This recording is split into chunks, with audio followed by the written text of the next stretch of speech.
എല്ലാവർക്കും നമസ്കാരം. ഇന്നൊരു മെഴുക്കുപുരട്ടിയാണ് ഉണ്ടാക്കുന്നത്.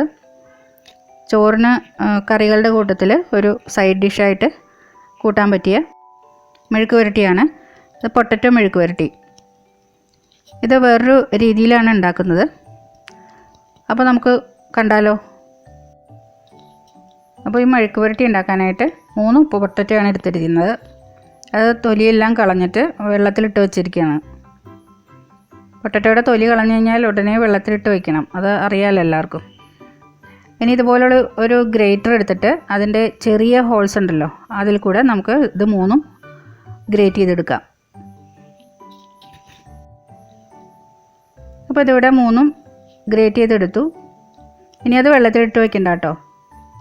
ഇനി അതിലേക്ക് കുറച്ച് മഞ്ഞൾപ്പൊടിയും കുറച്ച് ഉപ്പും കൂടി ഇട്ടിട്ട് നന്നായിട്ടൊന്ന് പുരട്ടി വയ്ക്കുക. അതിൻ്റെ കളറ് മാറാണ്ടിരിക്കാനാണ് അങ്ങനെ ചെയ്യണേ. അധികം നേരം ഇത് ഇങ്ങനെ വച്ചുകൊണ്ടിരിക്കാൻ നോക്കരുത്, പെട്ടെന്ന് തന്നെ ഉണ്ടാക്കിയെടുക്കണം. പിന്നെ ചെറിയ ഉള്ളി 3-4 എടുത്തിട്ടുണ്ട്. ഇത്തിരി വലുതായതുകൊണ്ട് 4 എടുത്തിട്ടുള്ളൂ.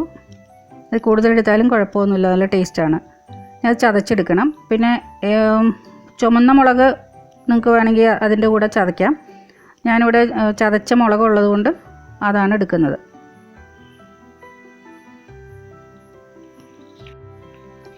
ഇനി ചീനച്ചട്ടി ചൂടാകുമ്പോൾ അതിലേക്ക് 1 ടേബിൾ സ്പൂൺ വെളിച്ചെണ്ണ ഒഴിച്ച് കൊടുക്കാം. വെളിച്ചെണ്ണയിൽ തന്നെ ഉണ്ടാക്കുകയാണ് നല്ലത്.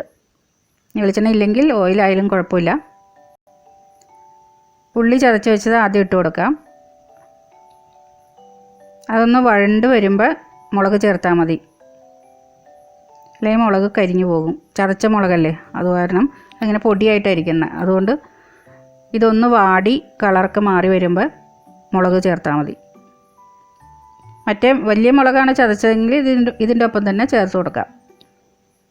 ഇനി 1 തണ്ട് വേപ്പിലയും കൂടി അതിലിട്ട് ഒന്ന് വഴറ്റിയെടുക്കുക. ഉള്ളിയൊക്കെ ഒന്ന് വാടി അതിൻ്റെ കളറൊക്കെ മാറി വേപ്പിലയും മൂത്ത് വന്നു.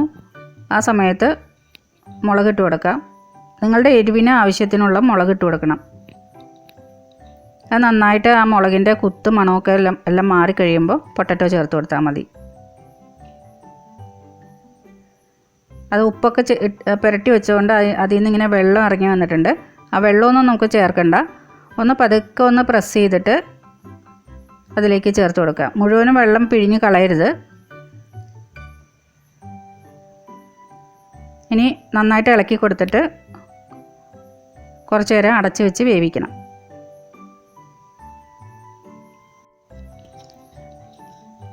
അപ്പോൾ അത് അടച്ച് വെച്ച് വേവിക്കുമ്പോൾ ഫ്ലെയിം സിമ്മിലിടാനായിട്ട് ശ്രദ്ധിക്കണം. വെള്ളമൊന്നും ഇല്ലാണ്ടാണല്ലോ നമ്മളിത് വച്ചേക്കുന്നത്, അപ്പോൾ അടി പിടിക്കരുത്. ഇനി ഒരു 2 മിനിറ്റ് ഒന്ന് ആവി കയറി കഴിയുമ്പോൾ ഉപ്പിട്ട് കൊടുക്കണം. അത് നേരത്തെ നമ്മൾ ഉപ്പ് പുരട്ടി വെച്ചേക്കണോണ്ട് അതിൽ ഉപ്പ് പിടിച്ചിട്ടുണ്ടോ എന്ന് നോക്കിയിട്ട് വേണം ഇട്ട് കൊടുക്കാനായിട്ട്. ഒരു ചെറിയൊരു പീസ് എടുത്ത് കടിച്ച് നോക്കണം. അപ്പോൾ അതിൽ ഉപ്പ് നന്നായിട്ട് പിടിച്ചിട്ടുണ്ടെങ്കിൽ അതിനനുസരിച്ചിട്ട് ഇട്ട് കൊടുക്കുക. എന്നിട്ട് നന്നായിട്ട് ഇളക്കി കൊടുത്തിട്ട് വീണ്ടും അടച്ചു വെച്ച് ഒരു 5 മിനിറ്റ് വേവിക്കുക. ഇടയ്ക്ക് ഇളക്കി കൊടുക്കാൻ മറക്കരുത്. അപ്പോൾ ഇടയ്ക്ക് തുറന്നിട്ട് അതിങ്ങനെ കട്ട പിടിച്ചിരിക്കട്ടാവും ചിലപ്പോൾ. അത് ഗ്രേറ്റ് ചെയ്തെടുക്കുമ്പോൾ വളരെ നൈസായിട്ടാണല്ലോ അത് കിട്ടുന്നത്. അപ്പോൾ ഇങ്ങനെ കട്ട കട്ടയായിട്ടായിരിക്കും ചിലപ്പോൾ ഇരിക്കുന്നത്. അപ്പോൾ അതൊന്ന് വിടിയിച്ച് കൊടുക്കുക, ഒന്ന് ഉടച്ചു കൊടുക്കുക.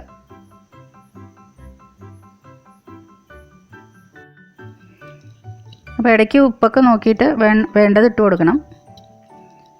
അപ്പോൾ ഇവിടെ പൊട്ടറ്റോ മെഴുക്ക് പുരട്ടി റെഡിയായി കഴിഞ്ഞു. നിങ്ങൾക്കിത് വേണമെങ്കിൽ കടുകും മുളകും ഒക്കെ വറുത്തിട്ട് തോരനാക്കി എടുക്കുകയും ചെയ്യാം. കുറച്ച് തേങ്ങയൊക്കെ ഇട്ട് കൊടുത്തിട്ട് അങ്ങനെയും വേണമെങ്കിൽ ചെയ്തെടുക്കാം കേട്ടോ.